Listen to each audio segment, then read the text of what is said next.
From MTN News, you're watching Montana This Morning.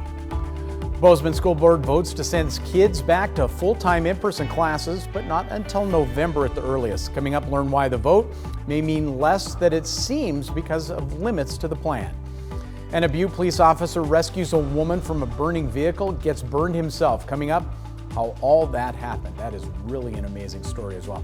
Just ahead of 6:30 now on this Tuesday. Chet Lehman, Matt Elwell with you here. A beautiful evening last night. My wife and I just sat out and enjoyed the waning hours of summer. We're down to the waning minutes of summer now. What, 61, 60 minutes now? Yeah. Yeah. It's hard to believe. I don't want to let go of summer. I love summer. Me too. But fall is probably overall my favorite. The only reason why I hang on to summer is because I love to go fishing. Right, you can fish in the fall. I can fish in the fall. Actually, some of the best fishing can be in the fall too. Right, we'll see you later. I won't tell you where it is. No.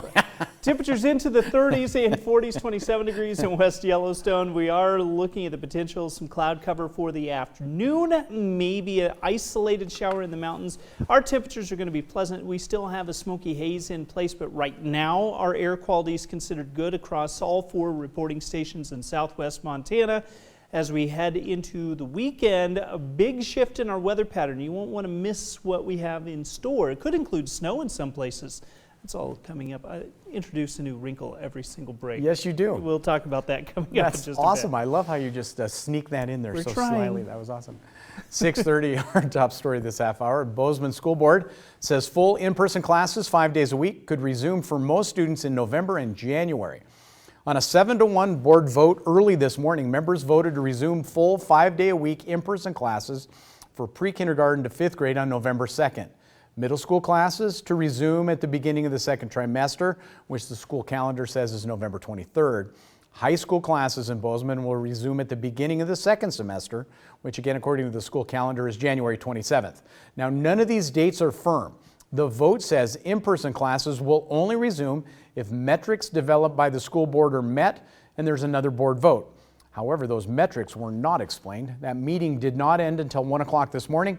At one point, some 900 participants in the virtual meeting, but by the time the session wrapped up, had dropped to about 275. Only dissenting vote was by Andy Willett. Our Gabby Krevitz spoke with him before the meeting began. It's just a very passionate, divided sort of issue. In early August, Bozeman School Board trustees voted 5-3 for students in the district to return to school following the blended model, meaning 2 days for in-person learning and the rest of the school week remote and online. We said our goal is to get to 5 days or to get to this cohort. So we've been tracking data. We've had discussions mostly every week. And we just decided let's put it to a vote. School board trustees have been keeping a close eye on 7-day averages of new COVID-19 cases in the community, as well as keeping students' educational and social needs in mind. It's just not a quantifiable data points on a graph. There's a lot of concern about family well-being. We're talking about social and emotional issues. Willett says emails and past public comments show parents and teachers remain divided on the issue. I think the trustees just have to make a decision that based upon all the information we have, and at the end of the day, it's just a decision. It's not it's not a secret formula to it, though. Reporting in Bozeman, Gabby Krevitz, MTN News. Now, Gabby will be speaking with school officials today. We'll be back with a full report tonight at 5:30 and 10 o'clock. Mining City headlines, a Butte police officer injured while rescuing a woman from a burning car last week. Butte police officer Nick Butorovich, is recovering from burns, was awarded a departmental commendation. Sheriff Ed Lester says a little before midnight last Tuesday, Butte Emergency Dispatch received a call that a vehicle had rolled at the intersection of Dewey Boulevard and Kennedy Avenue. Caller said the vehicle was on its top and was burning. The driver was unconscious, hanging upside down by her seatbelt. Butorovich went in, cut the seatbelt, was able to drag the woman out of the car and away from it as it went up in flames. That woman and Officer Butorovich will both recover from their burn wounds. Congratulations and great effort by him on that one. In other news, a company from Laurel that's been fighting a fire outside Whitehall for about 3 weeks had a fuel service truck and some firefighting equipment stolen from a Butte hotel yesterday. President of Vigilante Helicopters, Will Metz, tells MTN News a 2015 Ford F-350 dually pickup with Montana plates was stolen. Truck was white, had a Bambi firefighting water bucket on it worth some $20,000. Now, if you have any information, please contact law enforcement or METS. That number 406-698-1366. Also, if you have Carolina on your mind, a new nonstop seasonal service from Bozeman to Charlotte, North Carolina starts up in a few months. Bozeman Yellowstone International Airport Director Brian Springer says American Airlines flight will start December 17th, run through April 5th of 2021.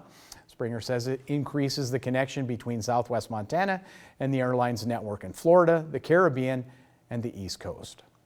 Political news now. Montana Republican U.S. Senator Steve Daines is saying the Senate should move quickly to confirm President Trump's nominee to fill the Supreme Court vacated by the death of Justice Ruth Bader Ginsburg.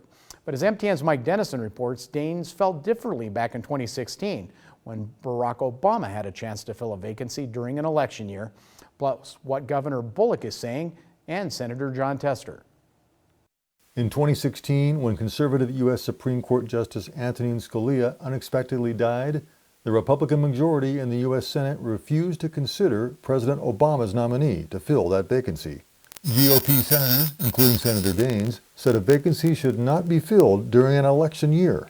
Here's Senator Daines speaking on MTN's Face the State in February 2016. I don't think it's right to bring a nominee forward in an election year, and given the people of this country have started to vote already, to put a nominee in the middle of that kind of very hyper-politicized environment, I do not think is right for the institution.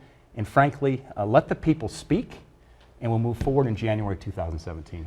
Now, in the wake of Ginsburg's death, 46 days before the election, Daines is saying the GOP-controlled Senate should vote promptly on Trump's nominee to replace her.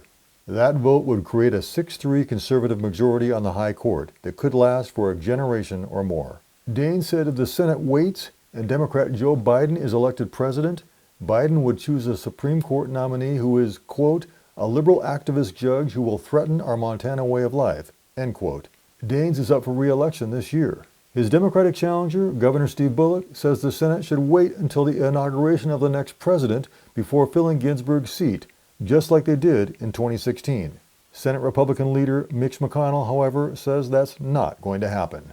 Daines said 4 years ago that blocking an Obama nominee was part of his job representing Montana. But he also said he would apply the election year principle regardless of the president's party.